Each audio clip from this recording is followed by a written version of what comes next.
जम्मू कश्मीर के पहलगाम में हुए आतंकी हमले के बाद से सुरक्षा एजेंसियां अलर्ट पर हैं।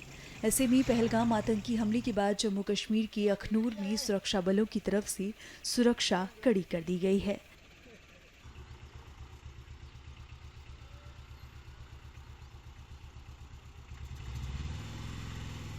इस दौरान सुरक्षा बलों की तरफ से सड़क पर आने जाने वाले वाहनों की चेकिंग की जा रही है।